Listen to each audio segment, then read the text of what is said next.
señores y señoras, nos encontramos aquí reunidos para hacer la presentación del libro Obligaciones, editado por la Editorial La Ley, cuya directora es la doctora Norma Silvestre. Se encuentran presentes en el estrado, presidiendo el acto, el señor vicedecano de la Facultad de Derecho y Ciencias Sociales de la UBA, doctor Alberto Hueres, los señores jueces de la Cámara Nacional de Apelaciones en lo Civil, doctores Oscar Damián y doctor Sebastián Picasso, y en representación de la Editorial La Ley, el doctor Damián Pizarro. Y asimismo se encuentra presente la directora de la obra, la doctora Norma Silvestre. Seguidamente hará uso de la palabra el doctor Hueres. Buenas tardes a todos, estimados colegas y público en general. En mi carácter de vicedecano de esta facultad tengo la distinción de declarar la apertura de este acto para efectuar la presentación de la obra titulada Obligaciones, cuya directora y coautora es la profesora Norma Olga Silvestre y los doctores Abel Marino, Claudio Mario y Débora Burgos, que son coautores. Me he referido a las excelsas bondades de este libro en el prólogo que he realizado, una distinción muy grande que me han referido los autores, y no quiero reiterar conceptos ya expuestos, habida cuenta de que los doctores Damián y Picasso se han de referir hoy a los contenidos del trabajo. Simplemente diré que son muchísimas las coincidencias que tengo con los autores, sobre todo en los temas centrales de la materia, el tema de la naturaleza del significado de la obligación, la importancia del contravalor literario, el estimatio rei, como precio y no como daño, la indisoluble unión entre el débito y la responsabilidad, resultado de lo cual las llamadas obligaciones naturales en rigor de verdad no son tales, no son obligaciones. El distingo entre la causa fuente, génesis de las obligaciones, y la causa fin, elemento estructural del negocio jurídico, del acto jurídico, y con el criterio de los autores, el criterio de la causa dualista, amplia, sincrética, que ciertamente me ha apasionado desde que escribí mi primer libro hace casi 40 años, y que ha sido consagrada por el artículo 281 del Código de 2014. Y en fin, la pulcra distinción entre las obligaciones solidarias y concurrentes, asunto muy caro a los afanes de investigación de la profesora Silvestre. En definitiva, quiero reiterar públicamente mis más sinceras felicitaciones a los autores por haber transformado en realidad una obra de gran valor y de gran importancia, y manifestar también públicamente que me siento orgulloso de haber compartido la cátedra, mi cátedra, con todos ellos. Muchas gracias.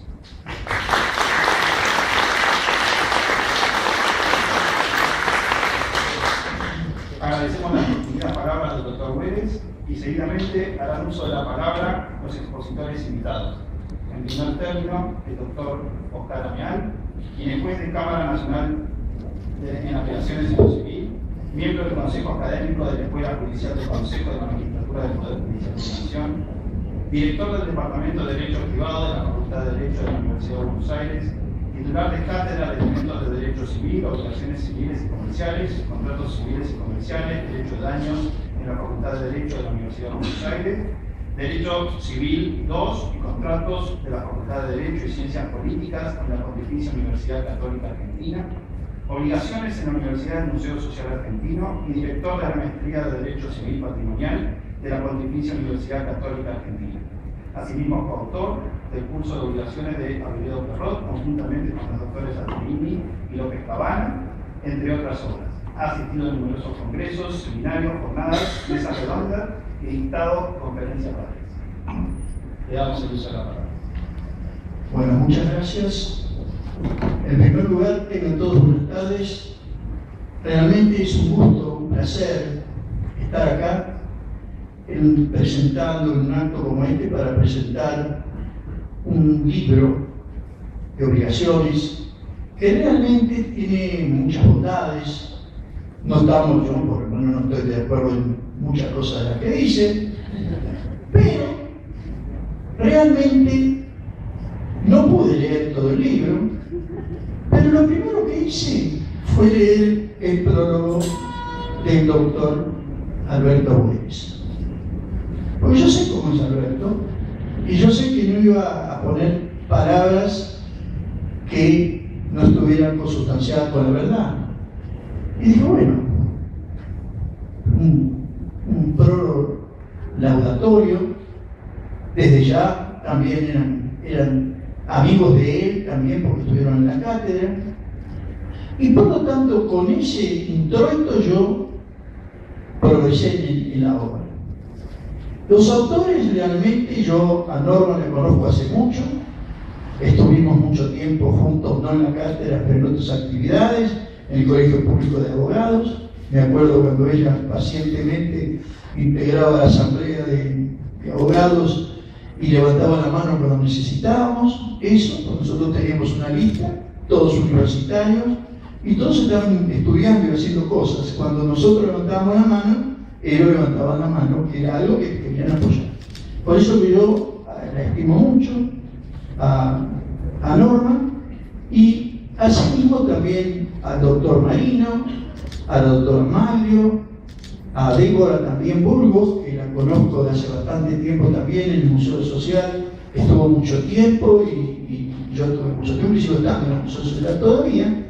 Así que realmente somos todos amigos, todos nos conocemos de hace tiempo y nos apreciamos.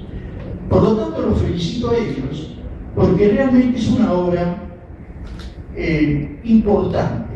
Él sabe que es muy difícil escribir después de que escriban muchos autores, y en obligaciones escriben muchos autores. Y a veces que hay libros que salen y uno dice, bueno, yo me pongo a leer el libro y al poco tiempo digo, no lo leo más, porque el libro no sacó absolutamente nada, porque es una reiteración de conceptos. En cambio, cuando leí la obra de la doctora Silvestre y de sus colaboradores, me di cuenta que era algo fundamentalmente esencial en cuanto a una nueva forma de ver las cosas. Y desde ya asentaron muchos de los criterios que Alberto Bueris postuló durante toda su carrera universitaria, su carrera docente y ahora del Consejo Académico como vicedecano de la facultad. Por lo tanto, si bien es cierto yo no estoy en algún caso de acuerdo, pero en general realmente la obra de María, y yo estoy de acuerdo con lo que en esta obra desarrollaron los autores. En primer término, me parece que la obra estructuralmente parte de un método bastante aconsejable, es decir, está adecuada a programas didácticos de la materia, programas de estudio, y es muy importante colocar a los alumnos y a todos aquellos que no son alumnos pero que la van a utilizar en un método en el cual podamos las instituciones ubicarlas en el lugar que merecen ser ubicadas.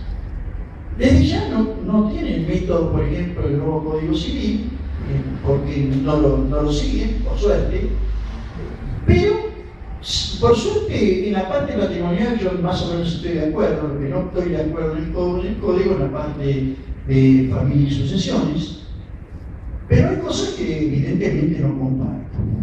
Para el código es lo que Freyta fue, el proyecto del 98 es lo que Freyta fue para Vélez.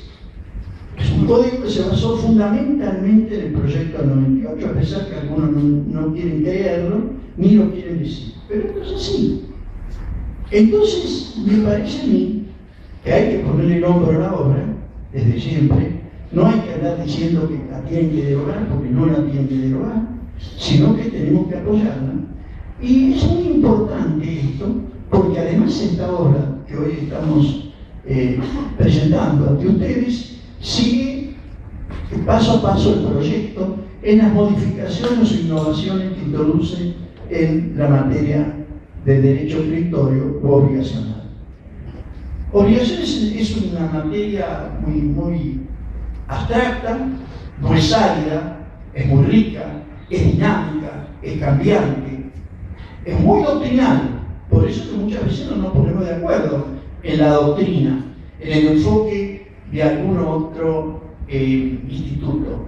Pero en el fondo sabemos que en esta obra se llega a conclusiones claras, y esas conclusiones claras son muy importantes para resguardar dos valores que hacen al derecho, que son la seguridad jurídica y la justicia, que a veces van de la mano y otras veces no van de la mano.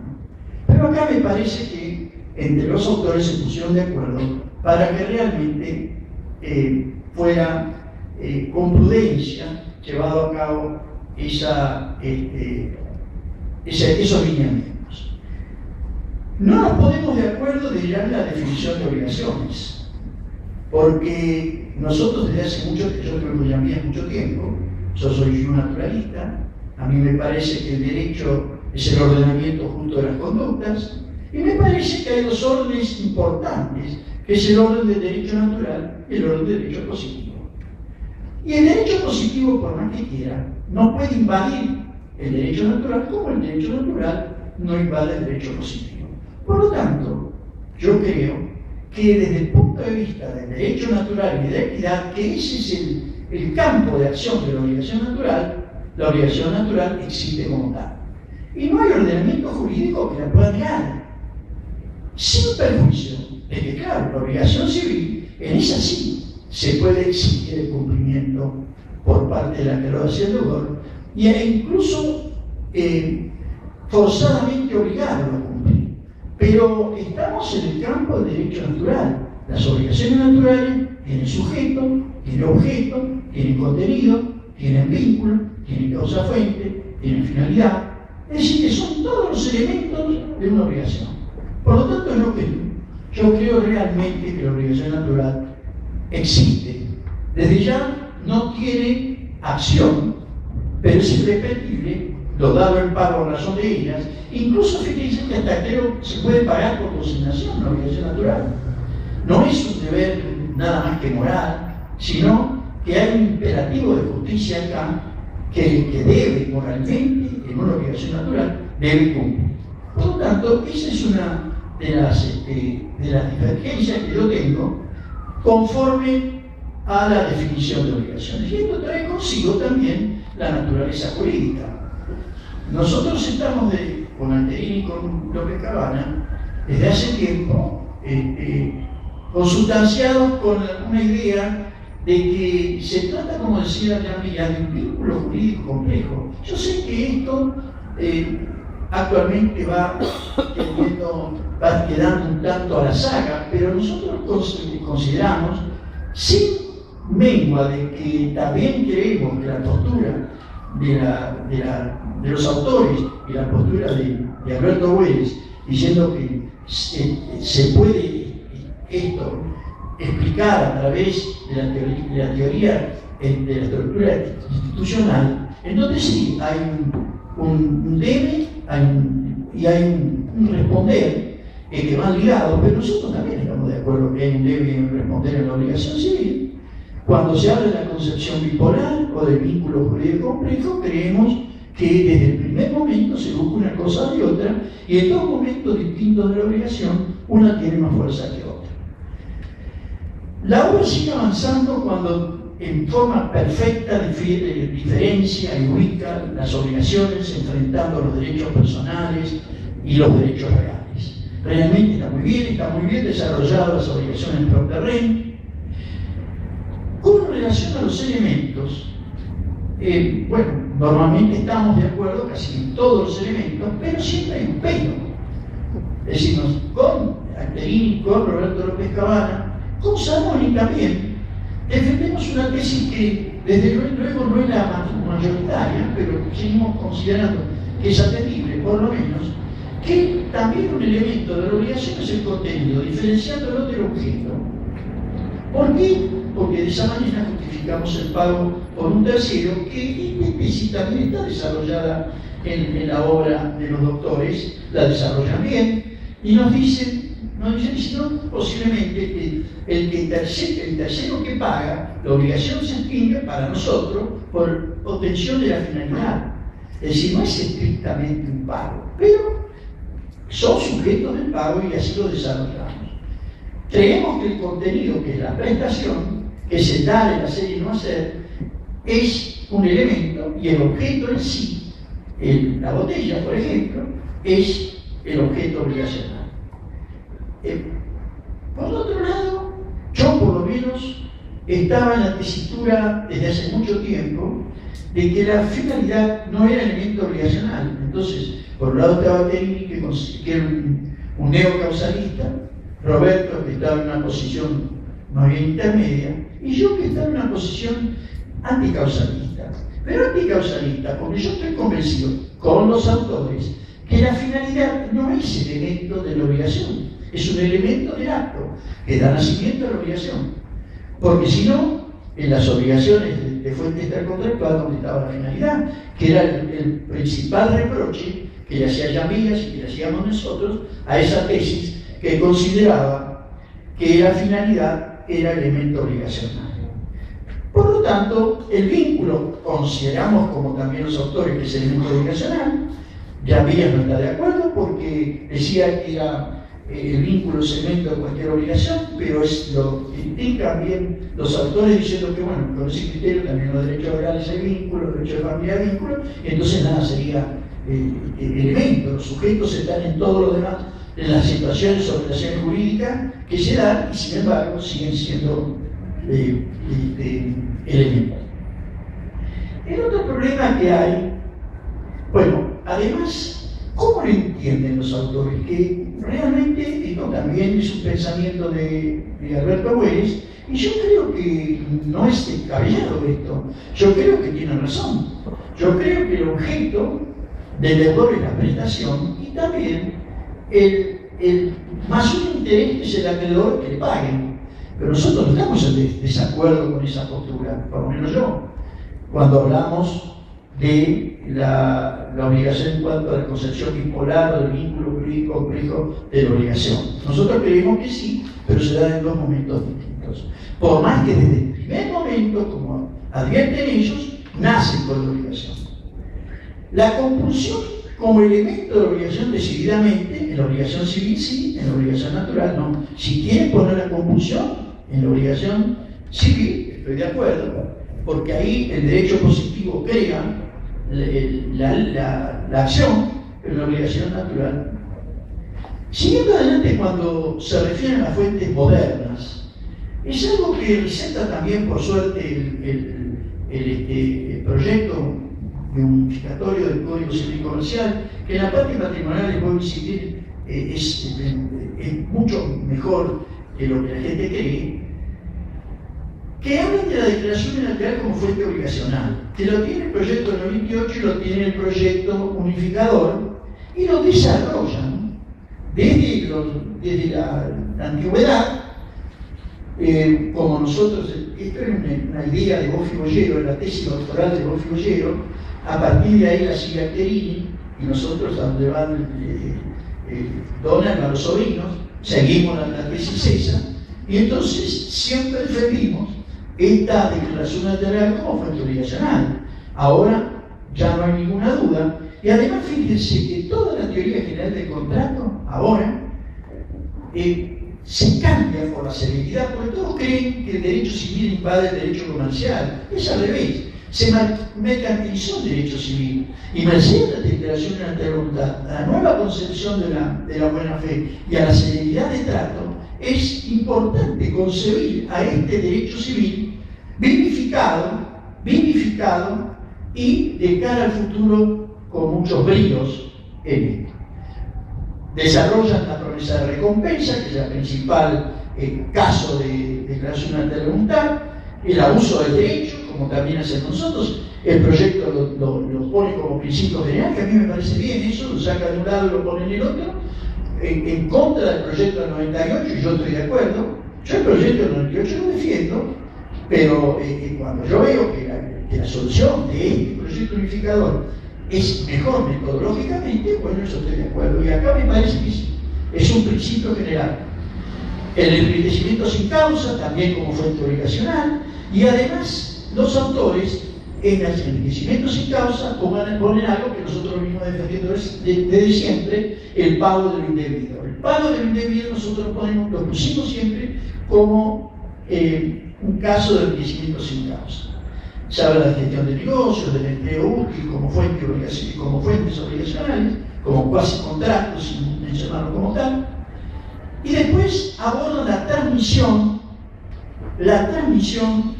o modificación subjetiva y no extintiva de la obligación. Y la cesión de créditos, del pago con subrogación, de la transmisión de deudas y de la transmisión de patrimonios especiales, que es lo que en obligaciones, en el curso de obligaciones, después de derecho de obligaciones, nosotros propusimos siempre, y en eso estamos totalmente de acuerdo.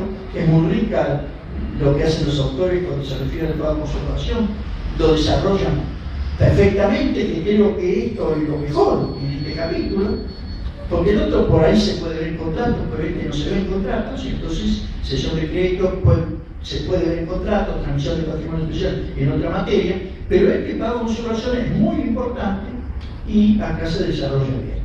Después pasan a un tema, siguiendo este raconto, que son los efectos de las obligaciones.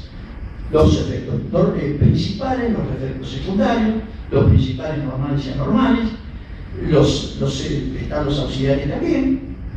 Hablan de la ejecución forzada, la desarrollan perfectamente, la ejecución por otro. Y fíjense ustedes que la ejecución forzada ubica, como hacíamos nosotros en el programa, la SAS-30, que es una institución que liga menos ahora, pero no por la Comisión de Reforma, sino por el Poder Ejecutivo, que decidió eliminarla, yo creo que acabó rabo, entonces o ponerla en un lugar que no sea aconsejable, y además la acción directa, que en el proyecto del modificatorio está mal ubicada. La acción directa es una vía de ejecución y está en la ejecución forzada, como dicen los autores de este tratado, que yo creo que va a ser tratado, que comentamos. Porque la parte general, obligaciones después de ellos, que son especialistas en derecho de daño, hay tres que lo pusieron como antecedente, pero yo lo conozco a Norma y sé que lo es también. Vamos a esperar la parte de daños, que me imagino que ya estarán haciendo, y realmente ahí se va a completar esta obra, que es muy rica. En los efectos auxiliares hablan de los bienes, del derecho de bienes incluidos o no, de los acreedores y los privilegios, del derecho a retención, de las acciones de integración y o deslinde del patrimonio, revocatoria, subrogatoria, de simulación, muy bien ubicadas acá y no ponerlas por otro lado que no van, y luego van a la extinción.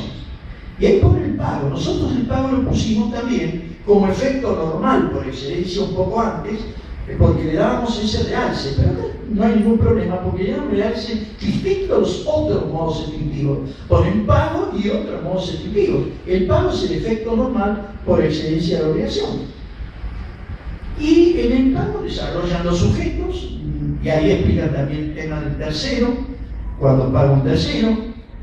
El pago por consignación lo ubican ahí, nosotros lo ubicamos, disculpe que yo le digo por qué a veces no estoy en mora, nosotros hablamos de la mora del acreedor y ponemos pago por consignación en mora del acreedor en otra parte.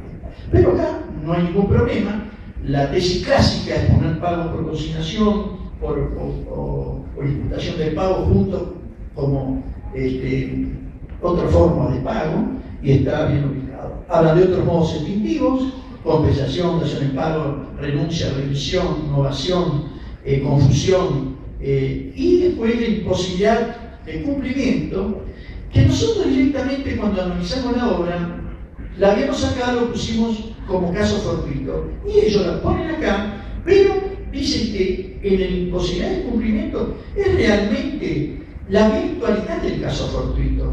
Por eso que me parece a mí que también es atendible este criterio. La teoría de imprevisión está acá. Nosotros la poníamos cuando analizamos caso fortuito como una causal eximente de responsabilidad y está tratada muy bien en el texto que yo estoy comentando, sobre todo cuando la naturaleza jurídica y dejan de lado la teoría de la presuposición y se inclinan por la teoría de las bases del negocio jurídico, que es lo que me parece a mí atendible. Después pasamos a la transacción. La transacción para mí no es un contrato. Dicen que es un contrato típico. La corriente mayoritaria dice que es un contrato típico. Siempre decíamos, eso lo desarrollaba López Cabana, que es un contrato, no es un contrato, es un acto jurídico bilateral y no es un contrato. Muy delicadamente estos autores hablan de una convención instintiva, es decir, lo dejan un poco en la nebulosa, no toman partido. ¿Por qué? Porque tanto el proyecto del 98 como el proyecto del 2014 lo enviaron a la parte de los contratos, es decir, es un contrato. Bueno, esta es la ubicación, pero me imagino que la regulación de la transacción va a ser en los dos casos es exactamente lo mismo. También decía que tenía que estar en una teoría general, porque no solo se podía transar sobre derechos patrimoniales, a veces también sobre otros. Luego, por último, tratan de la prescripción de muy buena manera. Cuando llegamos a la clasificación de las obligaciones, a pesar de que ellos no están de acuerdo con las obligaciones naturales, pero realmente la desarrollan en forma concienzuda, profundizada y dando toda la tesis. Yo ya les dije que yo no estaba de acuerdo, pero ellos están en la tesis negatoria, con Giorgi, con la derecha, pero exactamente respetable, no porque sea Alberto, que yo lo estimo mucho, sino porque es un jurista de nota, es uno de los principales juristas que tenemos en el país, y hay que entender lo que dice. Y además está imbuido del derecho europeo y lo tiene en la cabeza todo, no es un inventor. Ahí él habla de las obligaciones principales y accesorias, la condición. Bueno, yo creo que la condición no se refiere a la eficacia, sino a la existencia misma del derecho. Yo estoy en esa postura, pero es atendible la otra. Además, fíjense que distingue el hecho condicionante de condición, que normalmente no se define, eso sí. Luego hablan de las obligaciones de cosas inciertas, y acá no distinguen cantidad de género, porque esto está perimido en la doctrina. Nos inclinamos más por la postura que eso también lo hace por el proyecto del 98 y del 2014. Cuando hablan con obligaciones de valor, que es un tema candente y cada vez va a ser más candente todavía, lo definen muy bien. Acá tienen muy en cuenta la opinión de Ivaquerini, que en un programa de desindexación creo que era, desarrolló en el tema y lo ponen, porque en definitiva es un valor. No lo confunden con la indexación, sino que otorgar el valor actual. Eso es muy importante, dando ejemplos, etc. También eso está muy bien desarrollado.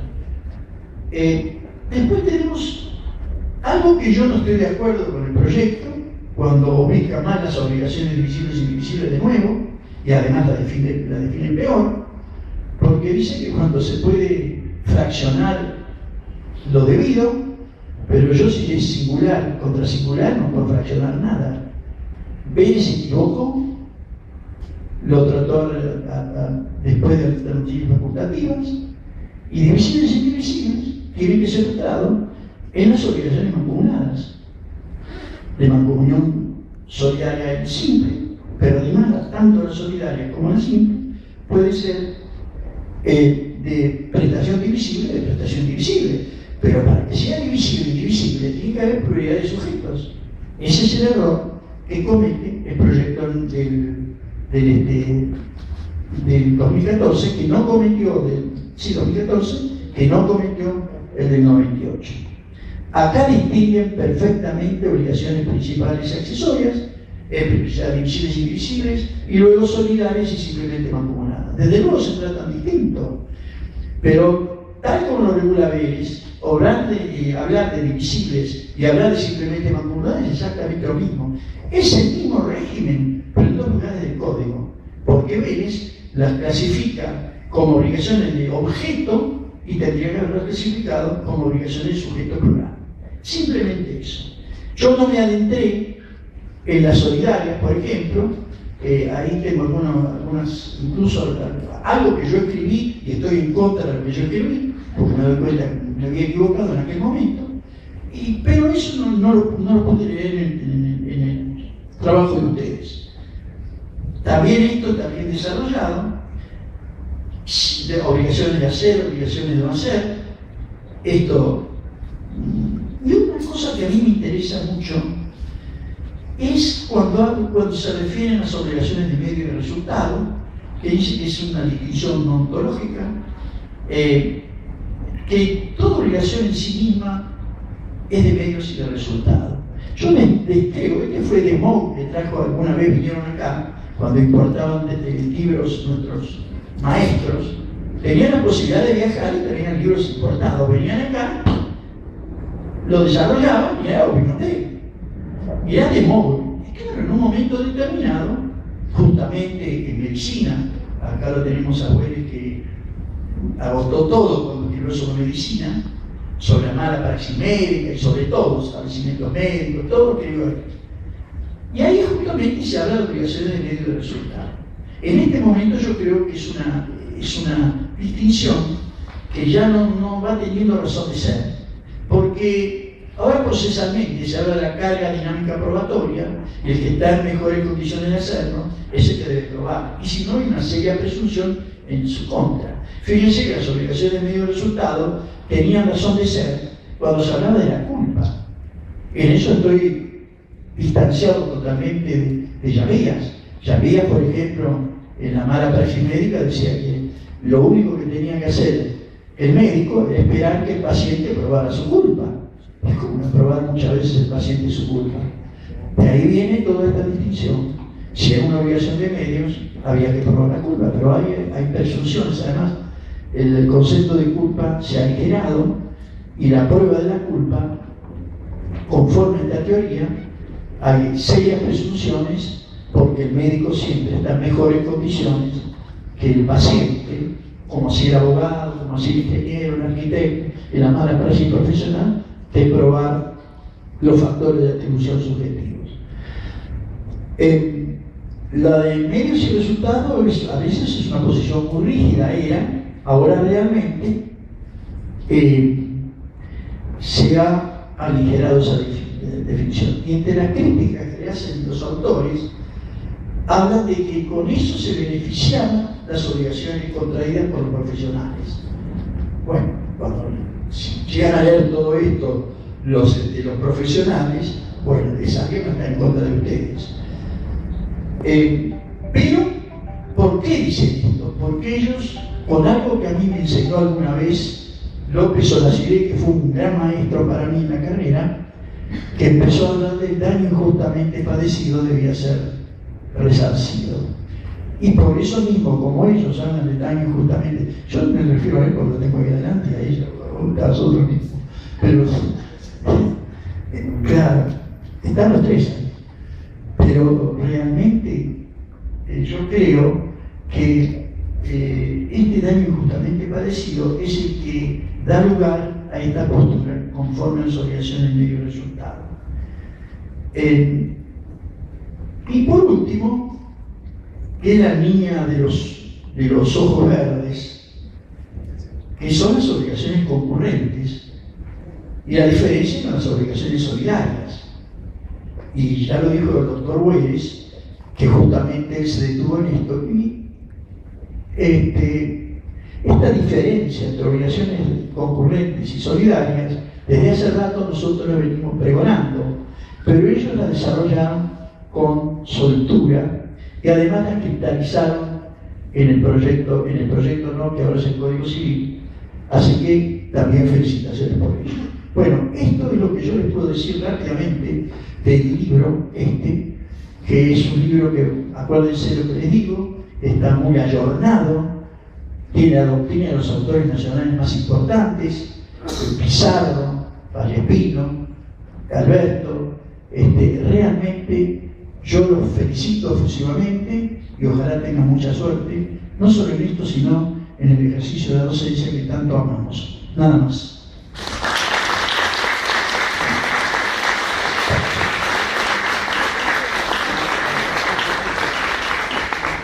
Agradecemos las palabras del doctor Ameal y seguidamente al uso de la palabra del doctor Sebastián Picasso.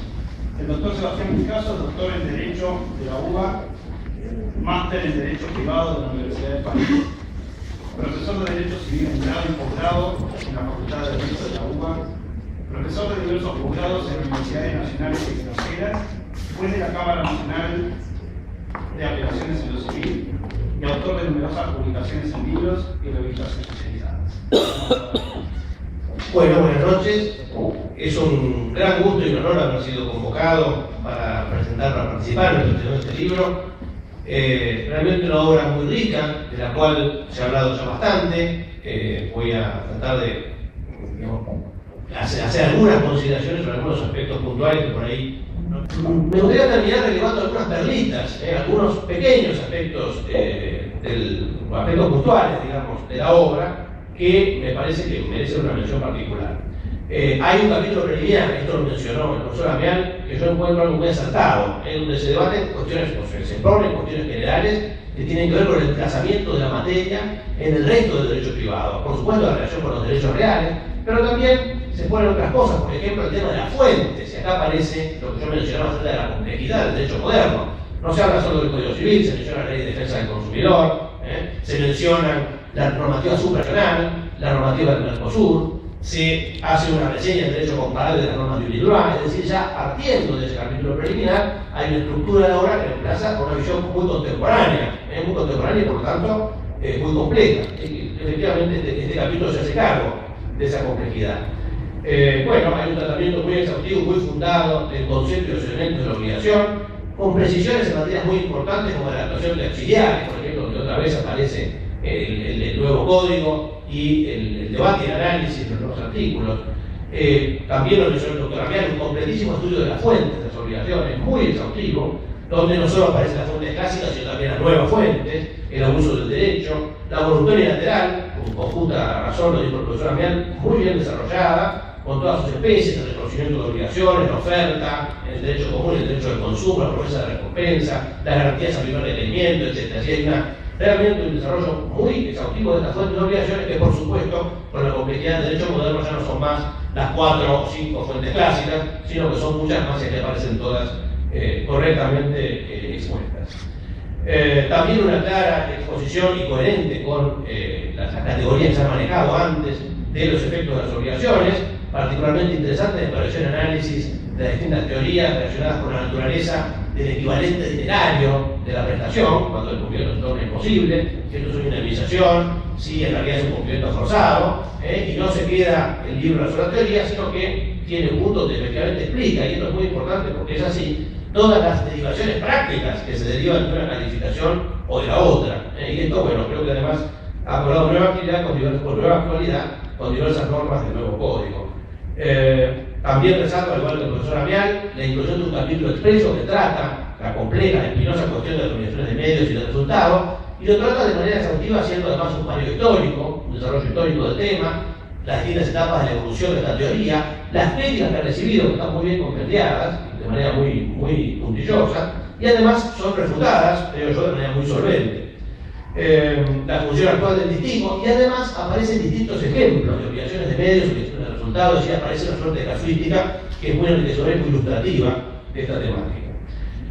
Y finalmente, menciono, como al pasar estos puntos, por supuesto, muchos más que merecen destacarse, también se ha destacado acá el minucioso estudio de las obligaciones de sujeto plural, en donde realmente aparece muy bien distinguida la obligación solidaria, la obligación concurrente, y aparece una opinión muy fundada que yo comparto, en el sentido de que es necesario mantener esta distinción y que no es conveniente unificar todo en el régimen de la solidaridad, como por ahí algunos autores han propuesto a partir de la reforma del Código. En definitiva, creo que es una obra de gran valía, una obra que contiene, como les digo, un cuerpo doctrinal pensado, analizado, que refleja una escuela de pensamiento que además refleja las reflexiones propias de los autores, y que por lo tanto es un aporte muy importante en materia de derecho de las obligaciones y también me uno a los votos del doctor Amial porque los autores avancen también en sus obras sobredaños y entonces terminen de completar este verdadero tratado que tengo hoy el gusto de presentar. Bueno, felicito a los autores y les agradezco a todos su atención.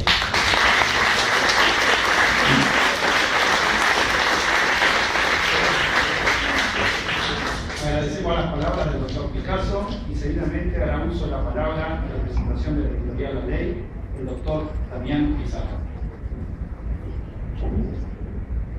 Bueno, ante todo muchas gracias por permitirme participar de esto, que en definitiva es la fiesta de los autores, la bienvenida de la obra, algo muy por momentos privado, porque participan los maestros de los maestros, también hay familiares, hay profesores del otro lado, mis maestros también que están sentados en esta misma mesa y del otro lado en el auditorio, así que para mí como abogado de esta facultad, para mí es un inmenso placer, un inmenso orgullo. Gracias por permitirme estar aquí. Hago una especie de viaje al pasado. Gracias por permitirme estar aquí. Gracias por haberme permitido trabajar junto a ustedes casi de igual a igual. Y gracias por haberme permitido haberlos citado, de alguna manera, allá donde el proyecto del Código Civil era tan solo un proyecto y era casi una lujuria. Era un sueño de medio país o de media parte de la doctrina. Era una ilusión en su momento cuando yo les hago el planteo a los autores, que al principio pareció como un planteo descabellado, es decir, trabajemos con dos normativas o con dos legislaciones. Me dijeron, es imposible, no se puede. Y hoy por hoy, Obligaciones, dirigido por Norma Silvestre, acompañado por Marino Magno de Burgos, es para nosotros, y lo digo sinceramente, y lo digo con total certeza, es hoy para nosotros una especie de guía, pero no como operadores jurídicos, sino es una especie de guía para nosotros en la editorial que le entregamos a otros autores que van a iniciar, por ejemplo, una obra de actualización. No es para dar ejemplo, pero a los autores que hemos contratado últimamente o que hemos tratado últimamente que actualicen sus obras, les entregamos este libro para que les sirva del modelo, o sea, no para que lo copien desde ya, sino para que les sirva del modelo de cómo nosotros entendemos que una obra puede haber sido tratada.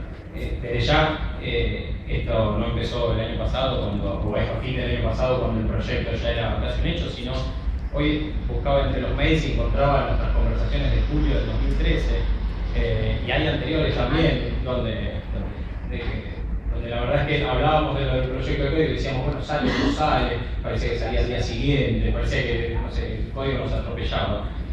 Así que bueno, sobre todo gracias por haber aceptado este viaje de locura, con esta posibilidad de sacar esta obra hoy, y con también en el último tiempo el ajetreo de los envíos y las entregas y demás, que parecía como que se hacía esperar.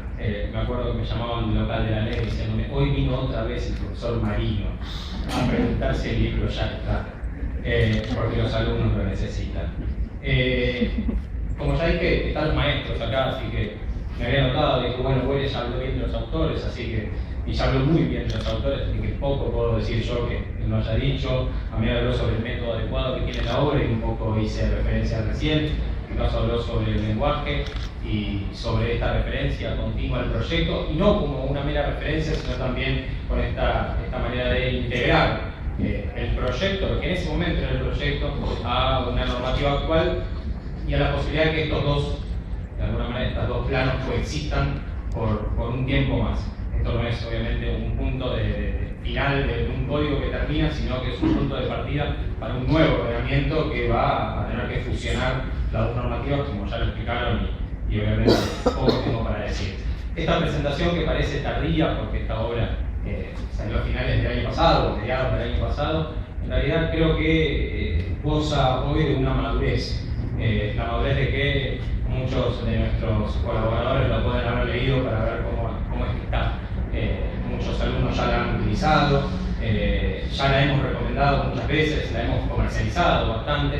Entonces, hoy la obra cuenta con esta madurez que nos permite a nosotros presentar un libro, representarlo, darle la bienvenida, ponerlo a disposición de todos ustedes, y que, bueno, nada, y por sobre todas las cosas, agraciarnos de tenerla en nuestras filas.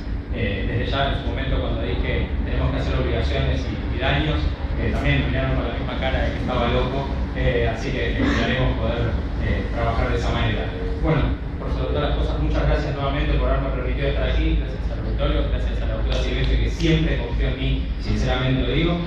Bueno, que me diga la obra, para se venda mucho, ya estamos a disposición para todo lo que pueda servirles, y felicitaciones a todos.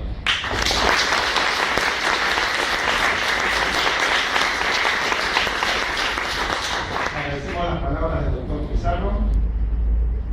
Cierran este acto las palabras de la directora de la obra, la doctora Norma Silvestre. Bueno, buenas tardes a todos.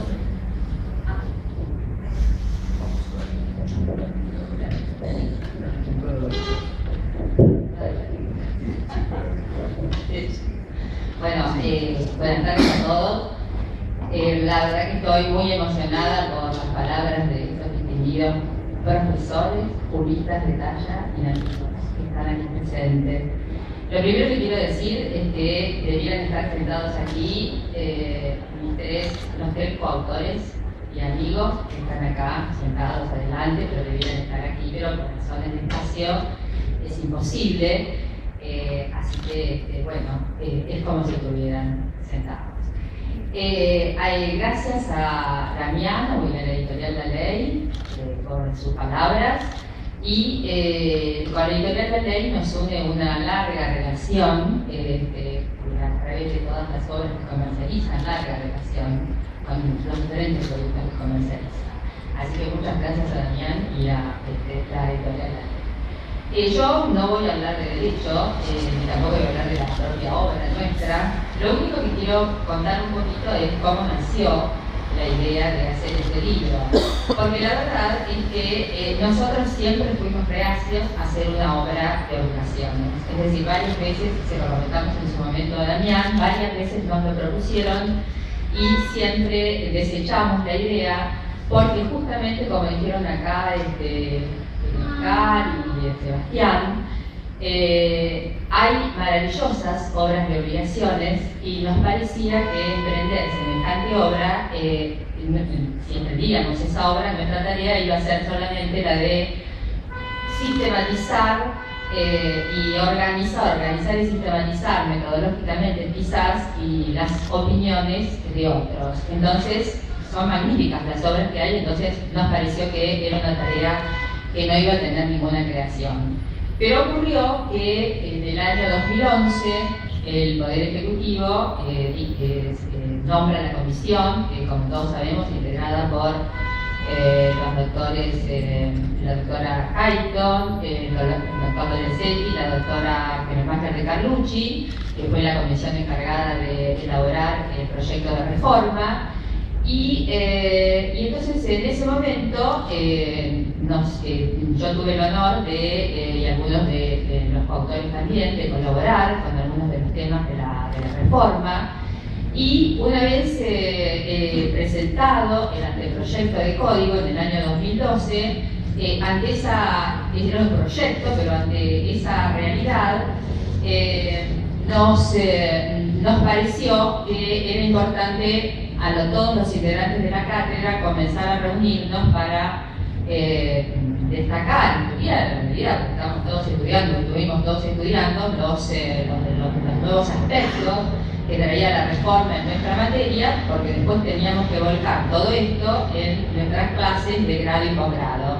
Y así durante todo un año nos reunimos todos los integrantes y discutimos y estudiamos todos los temas. Y al mismo tiempo, concomitantemente, aparece en mi estudio un día un señor, Damián Pizarro, que yo no lo conocía, y entonces me plantea que la ley había pensado en nosotros para hacer una obra, y por supuesto, en principio orientada para los alumnos de la facultad.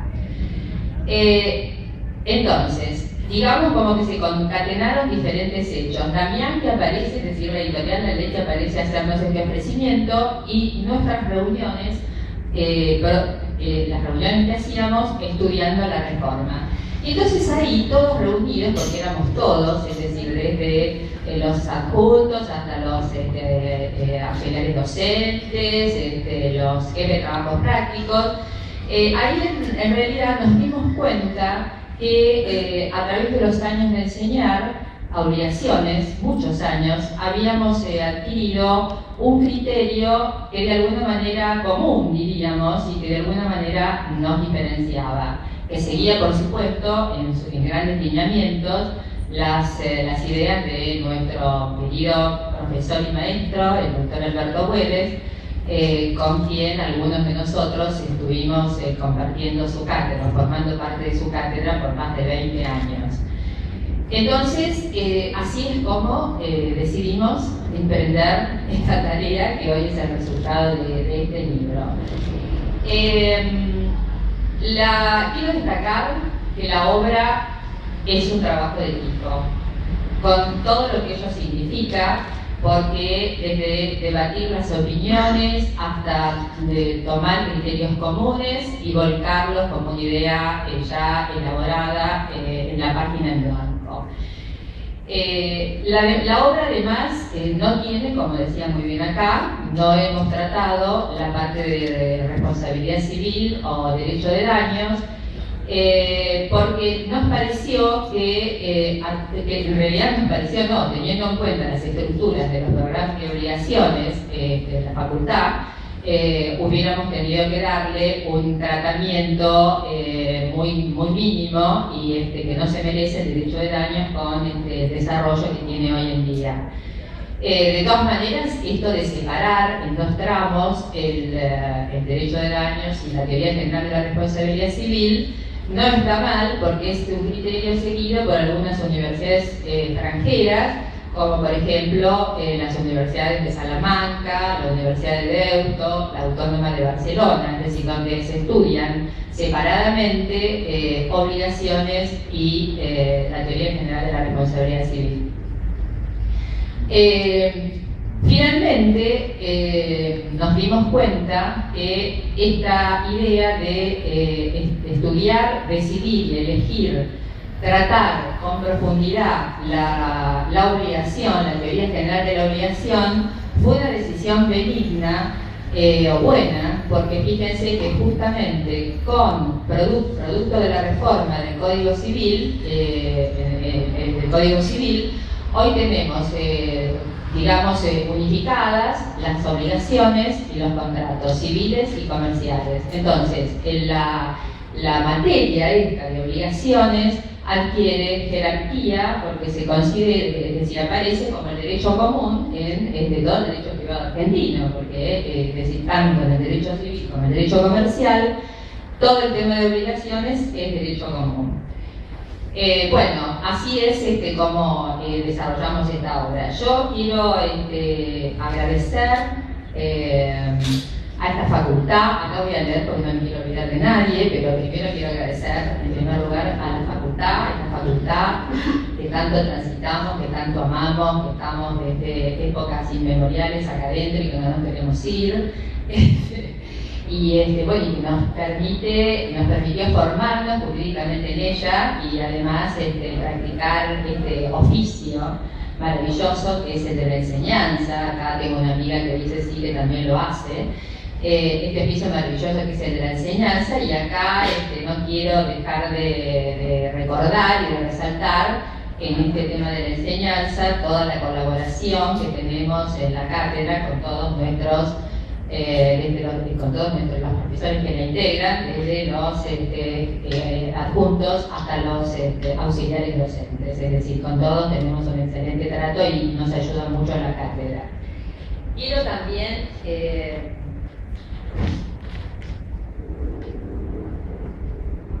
agradecer al doctor Güedes, es decir, el prólogo maravilloso que nos hizo el doctor Güedes, es decir, es una maravilla para nosotros, Alberto, que nos hayas hecho este prólogo, y también los comentarios laudatorios que se publicaron en revistas especializadas de los doctores Boragina Mesa y del doctor Carlos Parellada.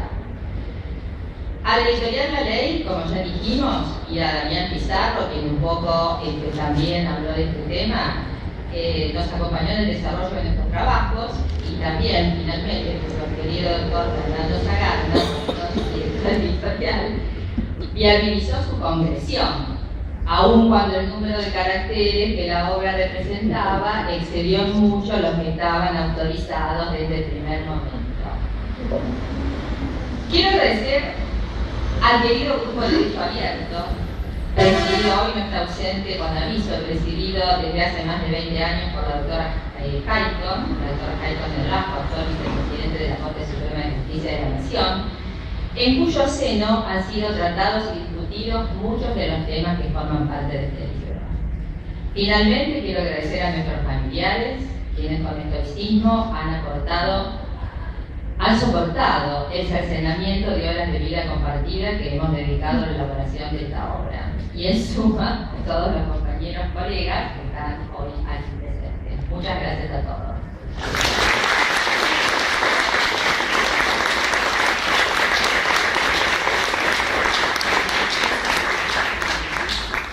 Agradecemos su presencia y que tengan todos ustedes muy buenas tardes.